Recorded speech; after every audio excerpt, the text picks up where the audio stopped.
ইয়াজুজ মাজুজ কুরআনে বর্ণিত একটি জাতির নাম। কিয়ামতের আগে আবির্ভাব হবে এ জাতির।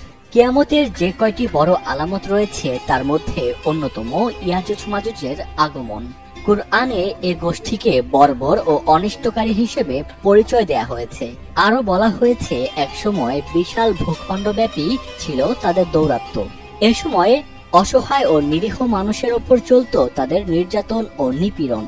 অত্যাচারী এ জাতির বর্বরতা এতটাই প্রকট ছিল যে মহান আল্লাহ তাআলার নির্দেশে জুলকারনাইন নামে এক বাদশাহ দুই পাহাড়ের মাঝে তামা ও লোহা মিশ্রিত প্রাচীর নির্মাণ করে তাদের আটকে দেয়।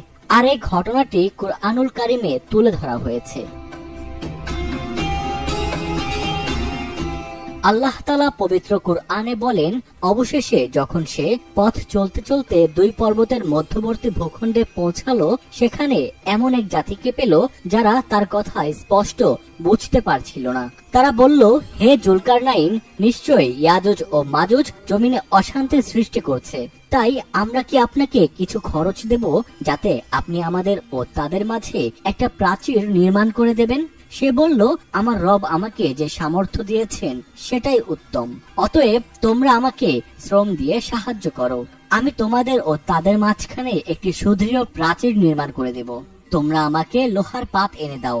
অবশেষে সে যখন দুই পাহাড়ের মধ্যবর্তী জায়গা সমান করে দিল, তখন সে বলল, তোমরা ফু দিতে থাকো। এরপর যখন তা আগুনে পরিণত হলো, তখন বলল, তোমরা আমাকে কিছু তামা দাও, আমি তা এর ওপর ঢেলে দিই। এরপর তারা প্রাচীরের ওপর দিয়ে অতিক্রম করতে পারল না এবং নিচ দিয়েও তা ভেদ করতে পারল না। সে বলল, এটা আমাদের রবের অনুগ্রহ।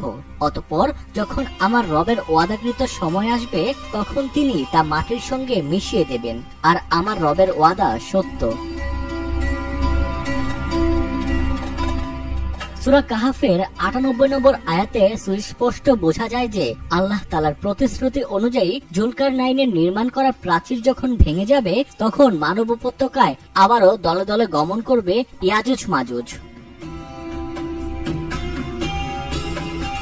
অন্য এক আয়াতে আরো স্পষ্ট করে বলা হয়েছে, অবশেষে যখন ইয়াজুজ ও মাজুজকে মুক্তি দেয়া হবে আর তারা প্রতিটি উঁচু ভূমি থেকে ছুটে আসবে। কারা ইয়াজুজ মাজুজ? তারা দেখতে কেমন? তাদের সে প্রাচীর কোথায়? মানুষের মনে এমন কৌতূহল ও প্রশ্ন উকি দিচ্ছে যুগ যুগ ধরে। কুরআন হাদিসে ইয়াজুজ মাজুজের সুনির্দিষ্ট অবস্থান সম্পর্কে সুস্পষ্ট করে কিছু বলা হয়নি। তবে কুরআনের ব্যাখ্যা করে লেখা বিভিন্ন তাফসির গ্রন্থে বলা হয়েছে, ইয়াজুজ মাজুজ তুর্কিদের অন্তর্ভুক্ত একটি জাতি, যাদের অবস্থানস্থল হলো আর্মেনিয়া ও আজারবাইজানের কাছাকাছি অঞ্চল। কোন কোন ব্যাখ্যাকারীর মতে ইয়াজুজ মাজুজের অবস্থান চীনের উত্তরে। আবার কারো কারো মতে ককেশাস পর্বতমালার আশপাশের কোথাও অবস্থিত ইয়াজুজ মাজুজের এলাকা।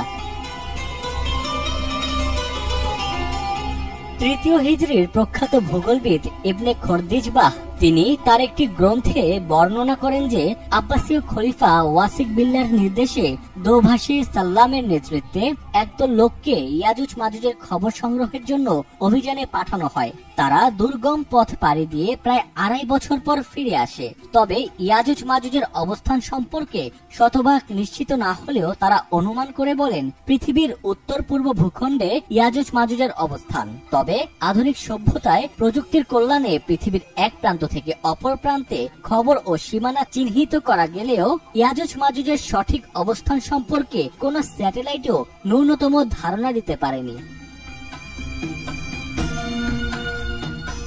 অনেকের ধারণা ইয়াজুজ মাজুজ কোন দৈত্য দানব বা অদ্ভুত আকৃতির। তবে কেউ কেউ এর ধারণাকে পুরোপুরি ভ্রান্ত বলে উড়িয়ে দিয়েছেন।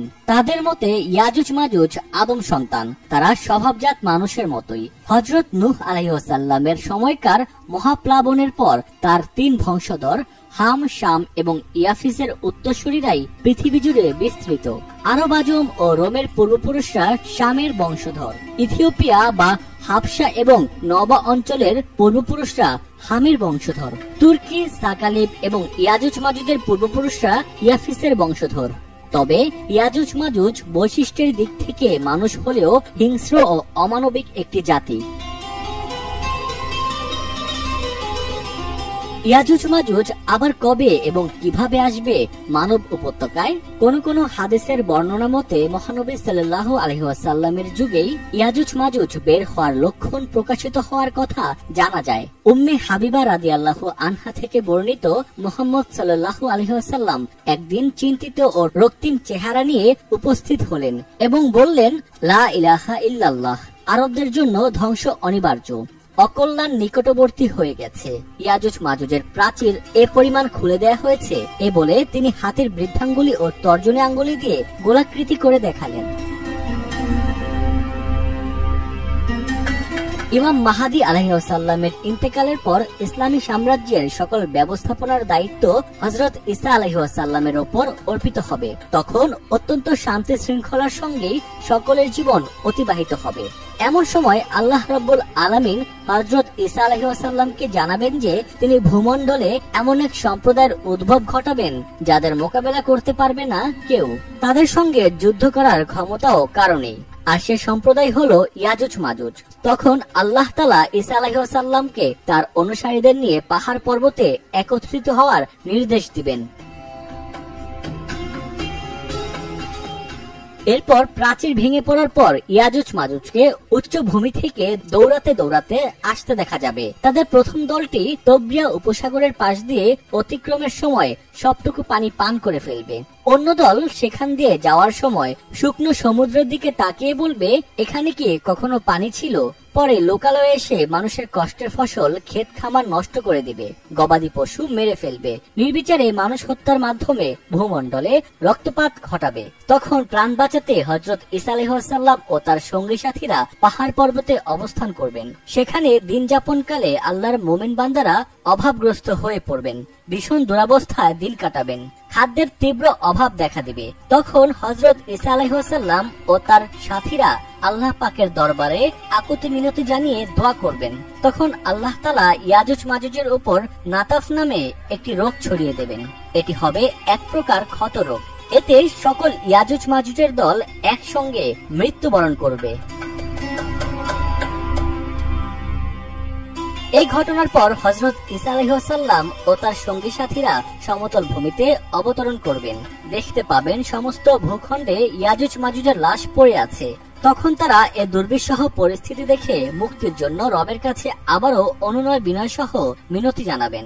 রাব্বুল আলামিন আবারও বান্দার প্রতি অনুগ্রহ করে লম্বা গলা বিশিষ্ট এক প্রকার পাখি প্রেরণ করবেন।